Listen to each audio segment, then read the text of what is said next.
Bonjour chers abonnés. Écoutez, voilà, aujourd'hui j'avais envie de revenir sur un sujet dont j'avais envie de parler depuis déjà un moment. J'attendais d'avoir un petit peu plus de recul, pas sur le sujet en lui-même, mais sur la manière dont moi je le gère, en tout cas en cabinet. Donc pour revenir là-dessus, je suis, pour ceux qui ne me connaissent pas, je suis thérapeute.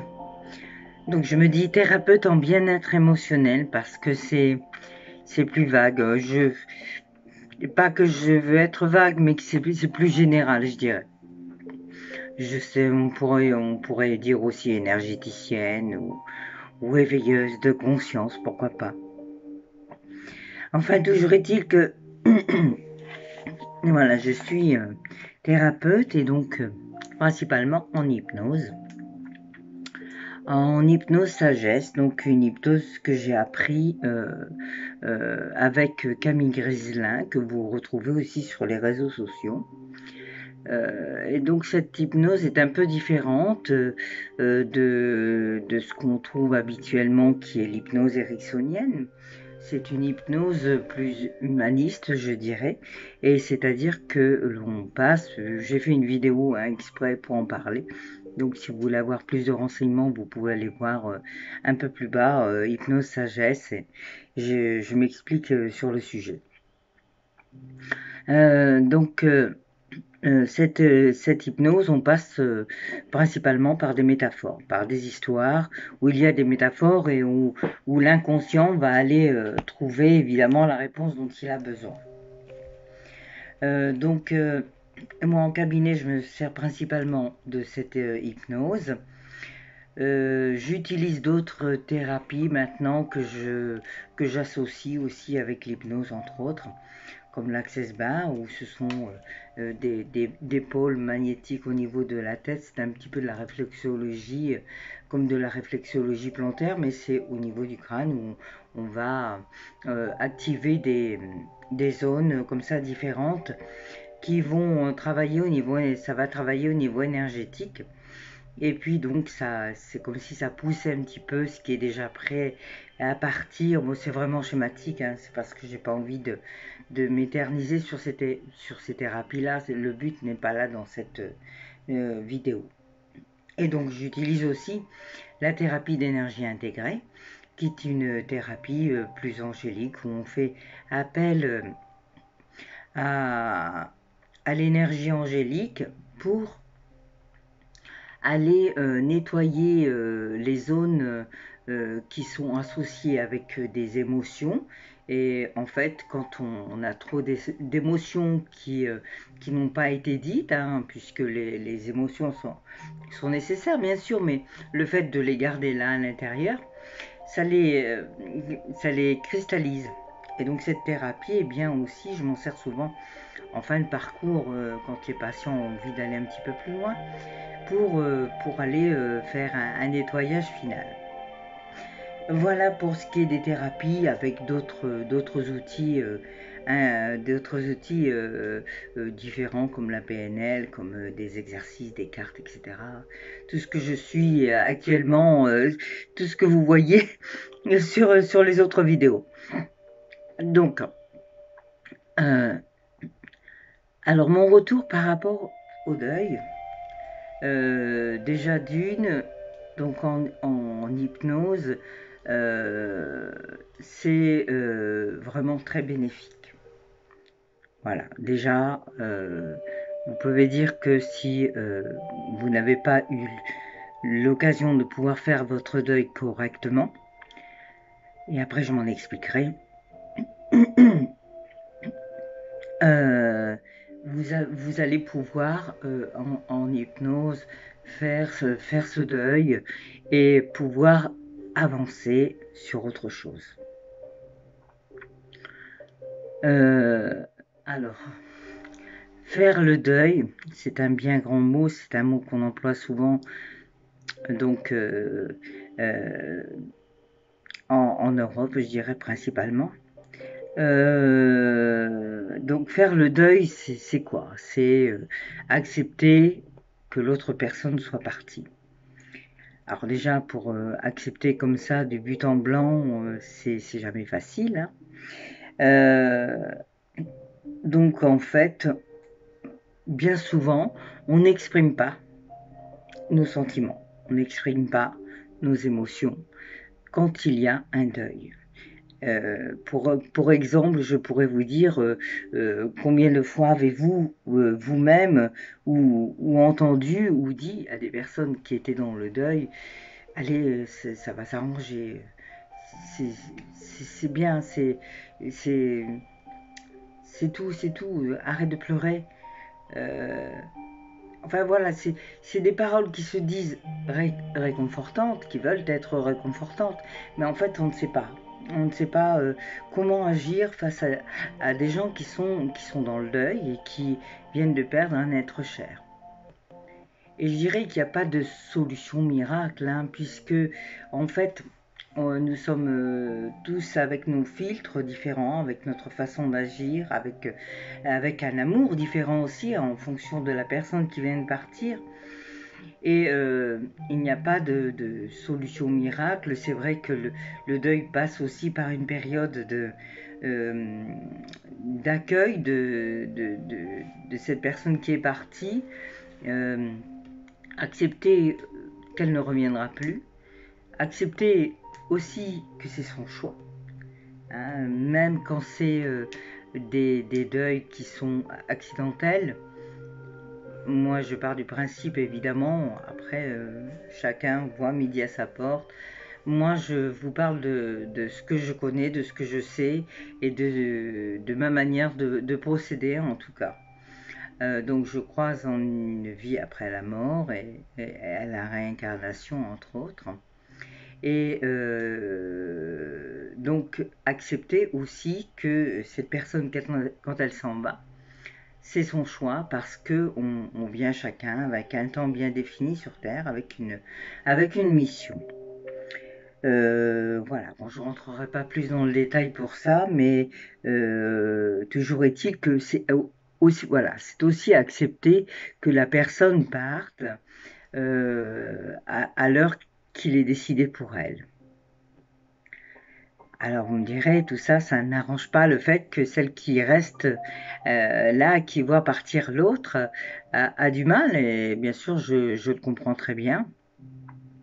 Donc, je vous parle en tant que thérapeute, mais je peux vous dire que de moi-même aussi, j'ai vécu plusieurs deuils, dont un qui m'a principalement affecté, puisque j'ai perdu mon frère plus jeune que moi il y a une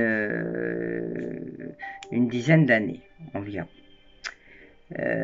Voilà, donc évidemment, ce n'est jamais facile, encore moins quand c'est une personne plus jeune, euh, encore moins quand on est parent et qu'on perd ses enfants, puisque si on se met à la place, moi à cette époque-là, je me suis imaginé perdant un de mes enfants et c'est vrai que c'est quelque chose de très dur. Bien sûr, hein, l'émotion est là. Et l'émotion sera toujours là, peu importe le deuil, comment on le vit, euh, peu importe, j'irais euh, l'intensité peut être là, et c'est tout à fait normal, hein. Nous avons des émotions, c'est aussi pour les exprimer, c'est justement le fait de ne pas les exprimer qui fait cette différence-là, et qui fait que l'on garde en soi euh, tout un tas de choses qui ne sont pas nécessaires. Et souvent lié derrière, il y a de la culpabilité. Pourquoi lui s'en va et pourquoi ce serait pas moi à la place? Pourquoi est-ce que la maladie l'a emporté? Et on se sent tellement, ça- on sait pas quoi faire. On ne sait pas quoi faire. On se sent vraiment. Je trouve pas le mot que je voulais dire, mais oui, cette sensation de pouvoir rien faire, euh, euh, d'être là juste, bah voilà, c'est comme ça, on est devant le fait accompli et on peut pas faire autrement. Et oui, donc souvent, la plupart du temps, les gens, en général, hein, et j'ai vu plus d'une personne en cabinet arriver dans cet esprit-là, me disent, ou on entend autour de soi, vous certainement aussi, où j'ai fait mon deuil, ou alors non, j'ai pas encore fait mon deuil. Mon deuil, c'est pas possible que je le fasse. Hein, il y a plusieurs, évidemment, il y a plusieurs façons de voir les choses et de les dire. Alors, faire le deuil, en tout cas comme on l'entend euh, dans, quand on entend cette phrase, faire le deuil, c'est oui, c'est possible déjà, mais il va falloir accepter. Et il va falloir faire une démarche particulière. Alors évidemment, moi je vous parle de mes techniques, de ma façon de procéder, mais il y a d'autres personnes qui le font. Hein. Moi, c'est pas avec l'intérêt de vous voir venir là en cabinet, c'est aussi pour pouvoir vous donner cette information. C'est pour ça que je fais toutes ces vidéos, pour faire connaître un petit peu toute cette manière différente de d'absoudre oui, absoudre tout ce qui est négatif en soi. Et on peut pas vivre 20, 30 ans, 40 ans avec une douleur aussi forte que le deuil. C'est pas possible. C'est comme un très très gros bagage, comme une grosse pierre qu'on avait sur le dos et qu'on se va se trimballer toute sa vie. Et sans évidemment que c'est triste, c'est très triste de perdre quelqu'un, bien sûr, mais ce qui est le plus important, c'est d'avancer. Et certainement que la personne qui est partie voudrait aussi vous voir avancer si elle était encore là. Peut-être qu'elle serait même la première à vous dire, bon, bah, allez, vas-y, bouge, fais. Euh, alors, de mon expérience de thérapeute, donc j'ai déjà vu beaucoup de cas de figure de personnes qui sont venues sans parler du deuil, hein, sans parler en tout cas en, en avant du deuil.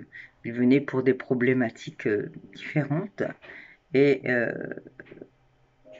bizarrement, une fois qu'on a eu traité le deuil, il y a des choses qui se sont ouvertes.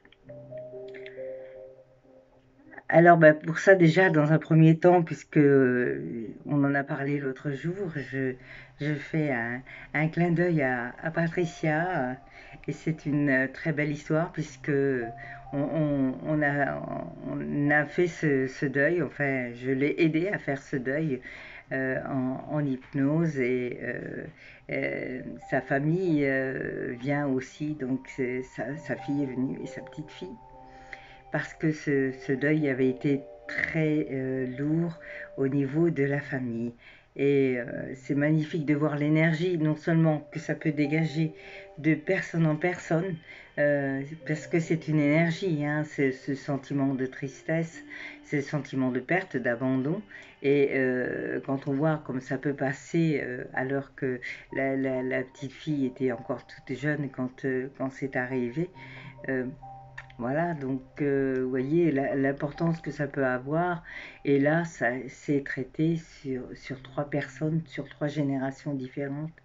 Donc c'est magnifique. Alors évidemment, je lui fais un clin d'œil parce que bah, déjà, ça va beaucoup mieux et qu'elle avance à grands pas et que je suis très fière de cet avancement et de tout ce qu'elle peut réaliser maintenant qu'elle ne pouvait pas faire avant. Et d'un autre côté,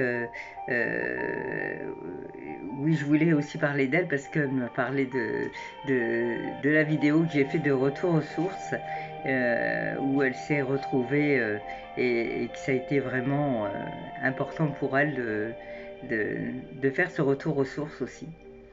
Et des fois, on peut avoir voilà, des déclics conscients qui nous permettent aussi d'avancer.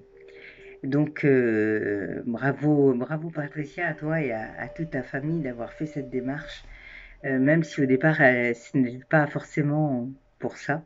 Mais en tout cas, toujours est-il que ça fait un beau travail. Voilà, donc pour ça, mais j'ai eu d'autres personnes dernièrement. Quelqu'un est venu me voir euh, pour un problème complètement à côté et me dit non, oui, j'ai perdu mon père il y a quelques années, mais ça c'est fini. Ok, pas de souci. Mais toujours est-il que voilà, euh, au bout de 15 minutes de séance, au moment où j'aborde un petit peu quand même ce sujet pour voir ce qu'il en est, en état d'hypnose, la personne se met à pleurer et elle n'avait tout simplement pas fait son deuil. Voilà, donc à la deuxième séance, on a fait le deuil, hein, puisqu'il y a une façon particulière de le faire quand on est en état d'hypnose. Et, et depuis, ça va mieux. Elle n'en revenait pas de voir ça. Et, euh, et voilà, quoi. Donc, ça, c'est une chose de fait qui va la libérer. Et pour revenir sur un autre cas aussi, évidemment, il y en a plein, hein. Je vous parle de personnes qui sont venues où il y a quelque chose derrière, il y a autre chose parce que mais après, j'adore tout ce travail que je fais. Et tous les gens qui viennent, je les reçois avec la même patience, avec la même envie de les aider, en tout cas. Euh, et comme je le dis, hein, un thérapeute peut raisonner à une personne et pas à d'autres. Il y a aucun souci avec ça, hein. Le chemin est pavé différemment pour chacun. Et peut-être qu'il y a un autre chemin à faire derrière, hein. Voilà, alors donc je voulais aussi revenir sur l'histoire d'un petit garçon. Donc je dirais pas son nom puisque j'ai pas contacté la maman là et que voilà, j'en parle comme ça puisque j'ai eu envie de faire cette vidéo là. Alors voilà, bah, ce petit garçon, il avait vécu aussi le deuil de sa grand-mère. Et, et, euh, et c'était là à l'intérieur, mais il ne pouvait pas le dire. Et puis derrière, il avait vécu aussi le deuil de son chien. Et c'était très fort.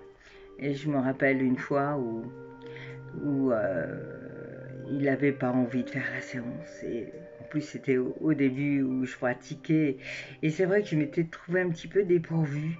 Et à un moment donné, il m'est sorti quelque chose tellement fort du cœur.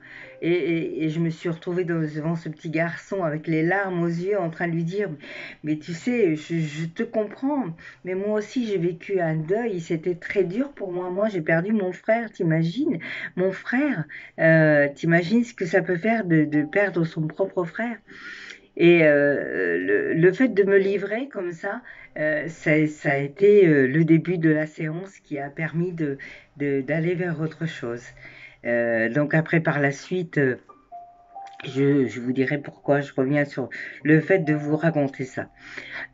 Et donc par la suite, eh ben, la maman est venue aussi et elle a fait elle-même le deuil dont elle avait besoin de faire pour éliminer certaines peurs qui étaient ancrées et elle a pu avancer vraiment dans la vie depuis. Alors, c'est pas pour en rajouter sur l'hypnose, c'est pas pour dire qu'il ne faut passer que par ça, mais l'hypnose est vraiment, on obtient beaucoup de résultats parce que c'est une des thérapies qui obtient le plus de résultats. On est à peu près à 80%. Et tout simplement pourquoi? Parce que on va parler au niveau inconscient. Au niveau inconscient, parce que au niveau inconscient, on a plus de possibilités de gérer ce genre de problème et que au niveau inconscient, il n'y a pas de présent, de passé, de futur. Il n'y a pas de temps. Voilà. Donc évidemment, une fois qu'on est dans cet état modifié de conscience, on peut intervenir pour le bien-être de la personne de façon à ce qu'elle puisse avancer. Et donc je vous parlais de ce petit garçon et de ma manière d'avoir dit ça. C'est aussi parce que souvent on on n'ose pas exprimer, on n'ose pas dire les choses. On protège l'autre, on ne dit pas ce qu'on a sur le cœur, mais ça sert à rien, parce qu'en fait, ça reste à l'intérieur. Vous voyez, c'est le genre de choses qu'il faut dire. Pourquoi Alors évidemment, il y a des façons de le dire, c'est pas non plus être abrupt et puis balancer des choses comme ça, mais ça ne sert à rien de cacher le deuil. Moi, je me rappelle, étant petite, c'était encore dans ces données-là, et non, non, non, ce n'est pas des mauvaises. Après, chacun l'a fait à sa manière, hein. Nos parents n'avaient pas forcément les données que nous avons maintenant. Mais toujours est-il qu'il y a des nouvelles façons qui font jour, où on peut se permettre d'agir différemment et où on sait que c'est bénéfique. Et c'est ça qui importe. C'est sortir de ses peurs, sortir de ses émotions coincées pour avancer. Moi, j'ai beaucoup de résultats rapides chez les enfants parce que les enfants sont ouverts et que nous, avec le temps, évidemment, nous renfermons, nous mettons notre carapace, et il y a après tout ce qui nous entoure, qui nous fait nous dans la vie de tous les jours, qui nous bloque quelque part et qui nous empêche d'avancer. Et on ne fait pas le nécessaire pour sortir de ça. On croit fortement qu'on a raison, mais raison par rapport à qui, par rapport à quoi? Dès l'instant où on s'empêche d'avancer, il faut se faire une raison justement qu'il y a quelque chose à faire. Un peu, mais si, c'est ça, c'est tout à fait ça.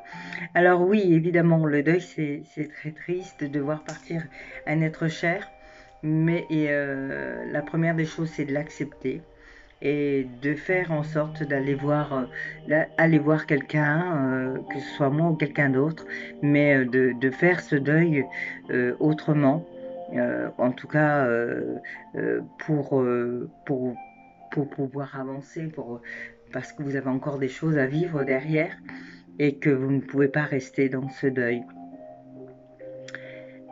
Si, bah écoutez, je crois avoir fait le tour. On pourrait peut-être encore en raconter beaucoup. Voilà, en tout cas, les principales choses que j'avais à vous dire par rapport à ça. Et même si vous pensez avoir fait ce deuil, euh, réfléchissez-y. Si vous avez encore des larmes quand vous parlez de l'être aimé, c'est que ce deuil n'est pas complètement fait et que vous n'avez pas accepté. Et peut-être qu'il y a quelque chose de plus à faire pour vous soulager, pour vous alléger, pour pouvoir avancer vers cet autre chemin, vers le plus juste chemin pour vous, tout simplement. Voilà, bah écoutez, c'était un sujet qui me tenait à cœur et dont j'avais envie de discuter. J'espère que cela vous aura aidé et si vous avez envie de me laisser des commentaires sur votre propre vision du deuil ou de ce que vous avez fait ou n'avez pu faire, voilà, c'est volontiers que je répondrai à tous vos commentaires. Merci beaucoup pour me suivre et puis être là et à regarder mes vidéos. Merci beaucoup, ça me fait vraiment très très plaisir. Au revoir et à très bientôt.